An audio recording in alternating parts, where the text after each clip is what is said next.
Hey everyone, checking in on USMJ names, probably the most USMJ names we've ever squished into one video before. 17 of them.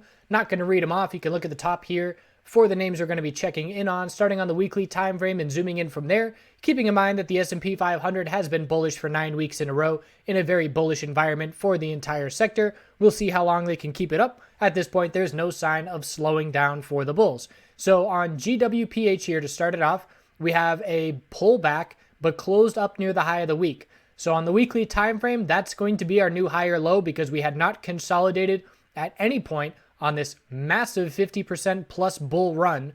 So our new key weekly support is 140.44, and we have to break 153.64 to see continuation of this very strong move. So on the daily time frame, this is the kind of pattern where you would normally be cautious of a head and shoulders pattern with the left shoulder and the head, and then maybe forming the right shoulder. But on Friday, the bulls did a really good job of potentially alleviating those worries. They have not negated the pattern yet. They have to break 153.64 to do so, but in just one bounce day, getting right back to that resistance and pretty much eliminating 3 red days of consolidation is a great sign. The bulls want to break 153.64 to see follow through first thing this coming week. And then we're going to be looking at the next resistance level, limited resistance in this zone. Look at that all-time high of 179.65. That's really the only thing that's currently standing out from where we stand if we can break that 153.64 level for continuation. If I had to pick another level, it would be 159.50, and we'll just take it 1 week at a time back here from October for those, or I should say 1 day at a time from these lower highs on the pullback from that all-time high. IIPR, beautiful bull. Congrats to anybody in this name. It has been yet another name. Astounding run from the low of the December dump. So we're looking at 60+% and an all-time high move. We have seen all-time highs every single week for 5 weeks in a row. That's pretty astounding sustainability of a run. And look at the volume. We are cautious of a volume climax occurring in the near-term future. And on the daily time frame, the volume picked up when it was added to the S&P 600, which is the small caps.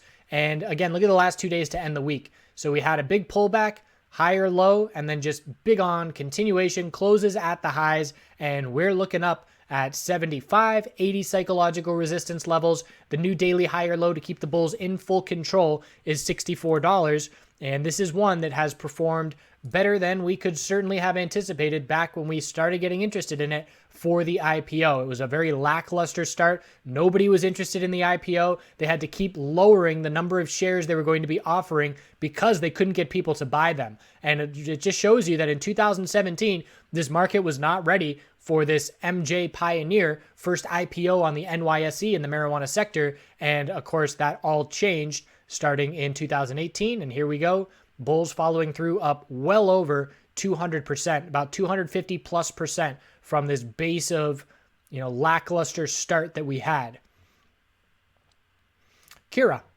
So Kira, we're interested in the cup and handle pattern with the left side of resistance at the all-time high, inability to break resistance, but this is very bullish consolidation on the weekly time frame. Certainly looks like it's starting to form a handle or a bull flag. Same thing when you're looking in that pattern. And the bulls need to follow through and break 1068 and 1149 for blue sky breakout. Certainly on the top of our list over the coming couple of weeks to see how this consolidation looks and if we can see a bull volume spike and continuation from here. So looking at it on the daily time frame, it's one of those scenarios where we broke support with, actually take that back. Well, we broke support. We didn't lose the daily uptrend. So we had inside bar, bear break. Bulls bought that dip in a very meaningful way. And now the question is, can they break 1068 early next week to be heading right back up for that all-time high test? And if we cannot, it's no major red flag because, again, we'll just be looking for this weekly handle of consolidation. This is the channel on the daily time frame that we're currently watching, and we close the week pretty much right in the middle of that channel,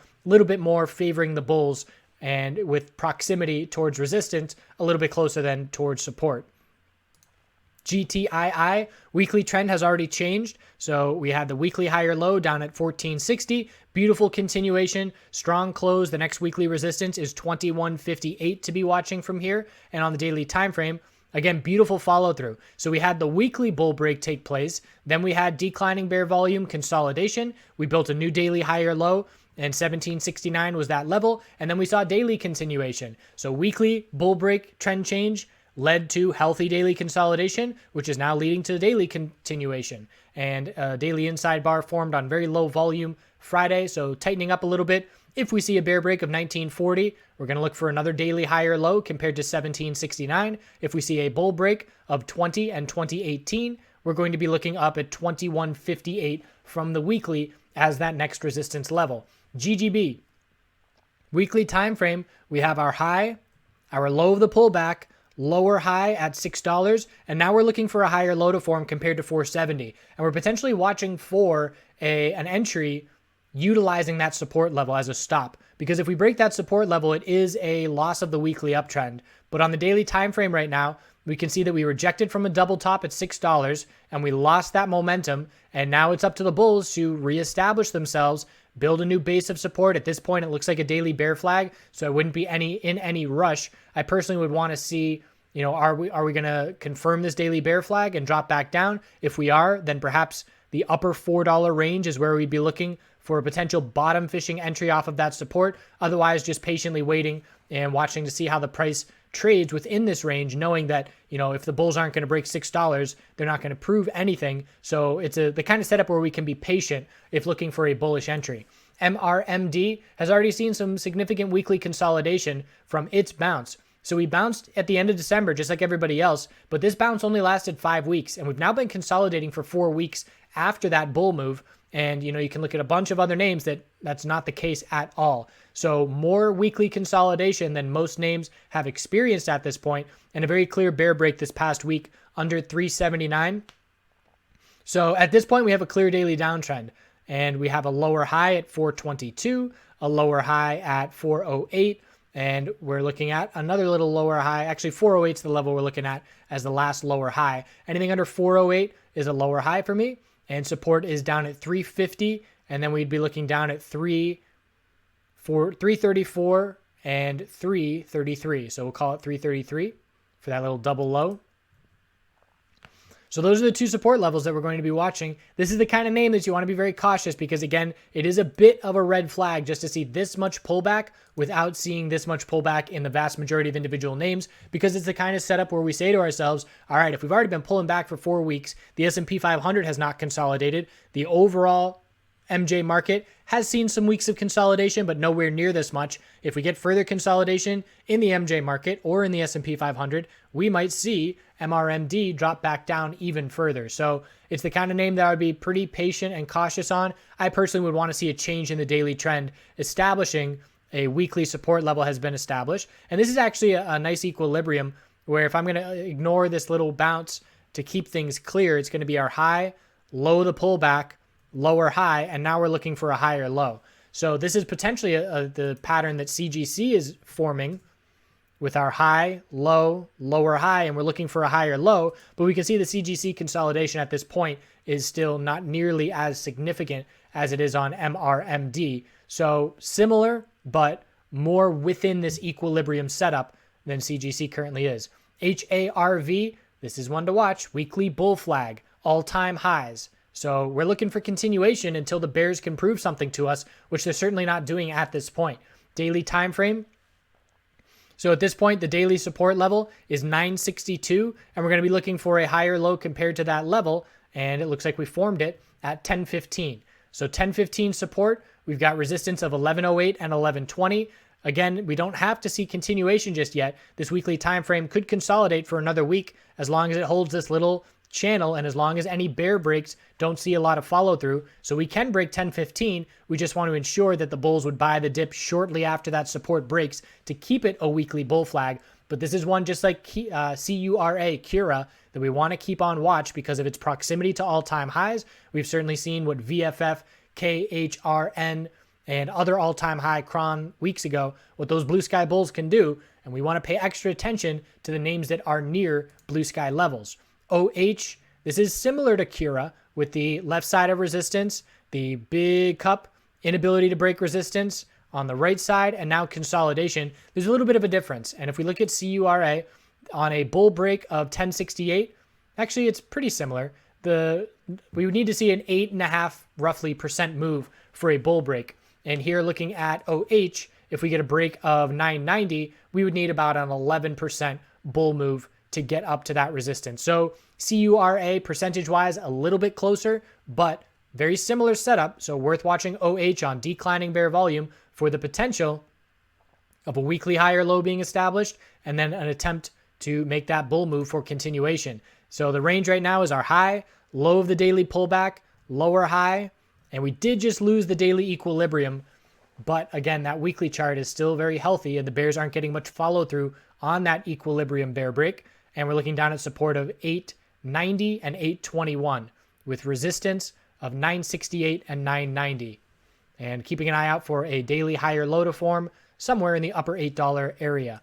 MedMen, a lot of people interested in MedMen. I believe they have the financials coming out shortly, but have to be real. It's just not a bullish chart setup compared to everybody else in this sector. MedMen, if I'm ranking everybody, what's their weekly charts look like? MedMen's towards the bottom. It is not a favorable chart for the bulls compared to what's out there. So we had the bounce, higher low, higher high, no follow through was the red flag. We came back down, broke support. So the weekly uptrend has been lost. We're still, in weekly bearish momentum where the vast majority of names have changed their weekly trends bullish. And at this point on this weekly bounce right now, anything under 506, a 25% move away, is just a weekly lower high. So we're not anywhere near changing the trend or shifting momentum on the weekly time frame. As far as the daily chart is concerned, we did change the daily trend. So we did get a little higher low and higher high on this bounce. There's, space up here for the bulls to work with. Just be aware that we're expecting a weekly lower high to form. Most important support is 368. That's our last little daily higher low. 396 is a double bottom the past 2 days to be watching. So, we can absolutely see short-term upside, and obviously the earnings reaction is going to be important as well. We can make our way to the mid $4 range, but still anticipating that weekly lower high is the most likely scenario. And look at the exponential resistance here. It's the 12 and 26 period. We've rejected 1, 2, 3, 4 times, and that's going to be waiting in the mid $4 range as well. KSHB, lead bull in the MJ space on the US side of things a couple times this past week. And we had an inside bar bull break on the weekly time frame. I'm watching this broader equilibrium with our low, high of the bull move, higher low, and looking for a lower high to be set in the mid to upper $6 range. So the daily time frame, significant move for the bulls to end the week. We broke 635 resistance, which was a great sign. There's a lack of resistance after 646 up to 689. So again, the bulls have space to work with, but the most likely scenario is that we form a weekly lower high and need to tighten up a bit more. Certainly still watching this one. It's fairly close to its all-time high as well. As far as percentage gains, it's still a ways away, but there's a lack of resistance in this general area, and it's definitely worth watching KSHB. CVSI, we got the equilibrium bull break, and now we're looking for a higher low. This level needs to hold. If 451 does not hold, we pretty much give back the entirety of the bull break that we saw from this long drawn out multiple month equilibrium. Have to hold 451 and have to turn around and break 570 to give confidence in continuation of that trend change. On the daily time frame, we need to change this daily trend. That's actually a nice 4-hour equilibrium to be watching. So let's just look at that. 451 support, 510 resistance, 469 support, 504 resistance, and the bulls are trying to hold 475 for another higher low. Have to break 504 and 510 to change this 4-hour trend bullish, which would tell us our weekly higher low has been established because it is a little tightening daily equilibrium. Have to change the daily trend for the confidence that the weekly higher low has been established, and red flag on the weekly or on the daily would be a break of 469. So if we break 469 on the daily, the odds that we're going to break 451 key weekly support would increase a good bit. So this is a nice little tight pattern that's probably going to break by Wednesday of next week to be keeping an eye on. IAN, full disclosure, this is the only long-term USMJ play I currently have. And people want to know why. It's because of multi-state operations, the merger, expanding their footprint, the management, do your own due diligence.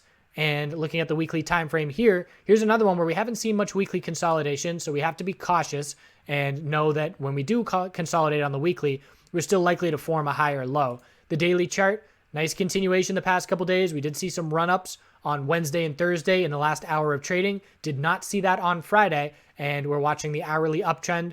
If we lose this level of 762, as we can see this hourly equilibrium, but if we lose 762, That tells us to zoom out and look for daily consolidation to try and form a higher low compared to 702, our last higher low. And a lot of US players still have not gotten their conversion, myself included. DTC eligibility is needed, and that's a lot of brokers have not issued IAN shares and have not issued the MPXI dividend. So just be aware that obviously the majority of that transaction taking place, most Canadians, definitely more Canadians with more shares, but still pretty significant numbers, I would assume, in the US have not seen that deal go through just yet. LHS, weekly trend has changed here. We had the low, high, higher low, higher high.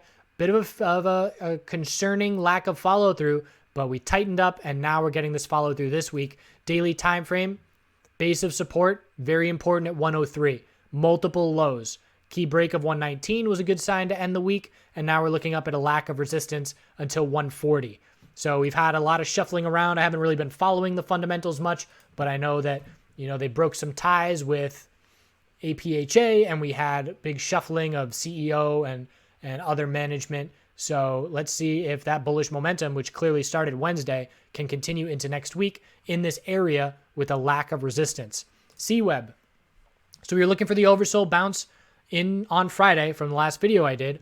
The weekly time frame, we're still looking for a higher low to form. There's a lot of space for the bulls to work with.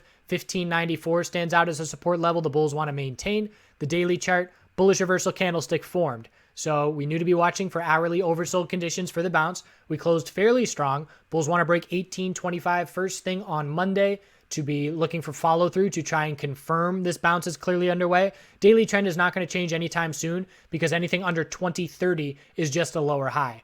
So that's a key resistance to be watching. And I didn't play this name because the US ticker is very illiquid. And I looked at, the spread between the bid and the ask and the amount of volume. And I said, nope, not for me. I didn't do the hair flip when I made that decision, but that's for dramatic effect. CWeb on the hourly time frame.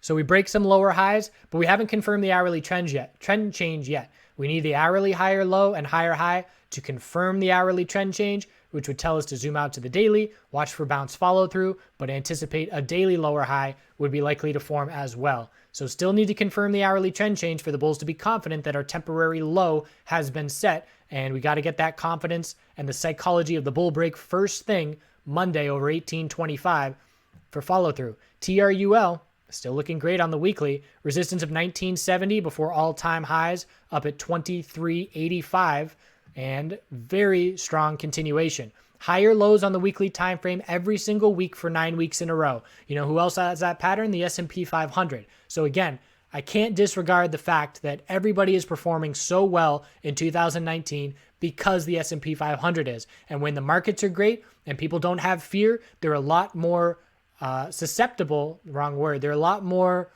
willing to take on risk. We're seeing cryptocurrency with a bull move over the past couple weeks. We're seeing the MJ space, all bulls since the market started bouncing. So people are willing to take on risk when they don't have fear. If I have a long-term portfolio and I have to worry if Amazon and Apple and the S&P 500 are going to lose me money this year, I'm not going to be putting money in cryptocurrency or some high-risk MJ names. That being said, if I don't have that fear, I'm more willing to be aggressive with my money. So on the daily time frame, uptrend has been maintained. We have not lost the daily uptrend at any point on this 9-week bounce. So it's been very comfortable, at least in that regard, of no fake outs, and anything above 1535 keeps the bulls in full control of the daily higher low pattern. Getting a little toppy here, not seeing very much strength Thursday, Friday, still keeping up higher lows every day. And if we see a break of 1756, we're going to look to pull back and form a higher low and maintain 1536 as another higher low of support.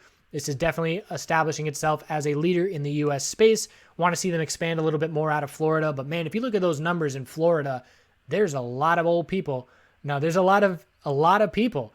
And the population of Florida comparative to the population of Canada is very significant. I think it's 55% of the Canadian population. So establishing, a big home base core in Florida is not a bad thing, especially when it becomes legalized in 2020, going a little bit out on a limb there, but they failed in 2016. They needed 65% to get it to pass, and they had well over half. They had well over 50%, but they didn't make that 50 or that 65% cut but I certainly anticipate they will in 2020. CL, there's one that's a blue sky breakout week after week, the last 3 weeks, and the daily time frame is following through to end this last week here.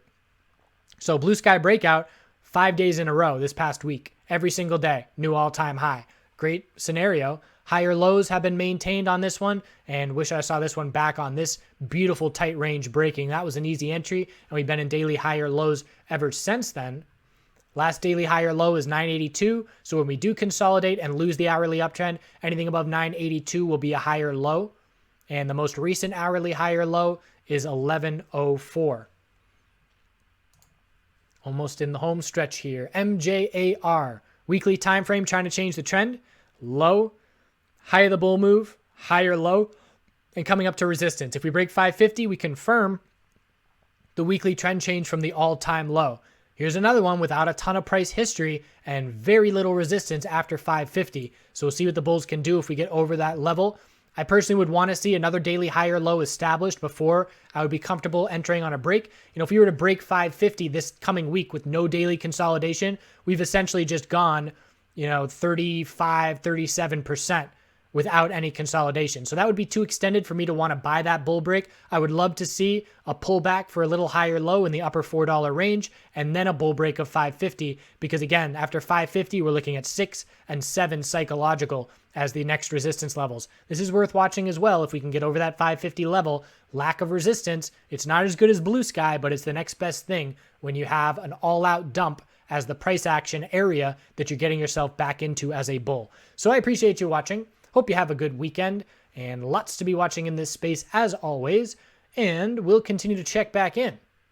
So to wrap up this round of videos, I want to talk about the Do Good Things movement that we've got going. We started the nonprofit in Canada, and we took all of the profit from the shirts and t-shirts that we sold, which certainly was not significant, but some people made donations as well. At this point, we have a little over $1,000, and the chart guys are going to round that up to $2,000, and we're looking for a place to donate that. So please give a suggestion for a nonprofit, and we'll go through those and pick perhaps our 3 favorites, and then from there we can all vote on them as a community, and then start compiling some more funds for the next round.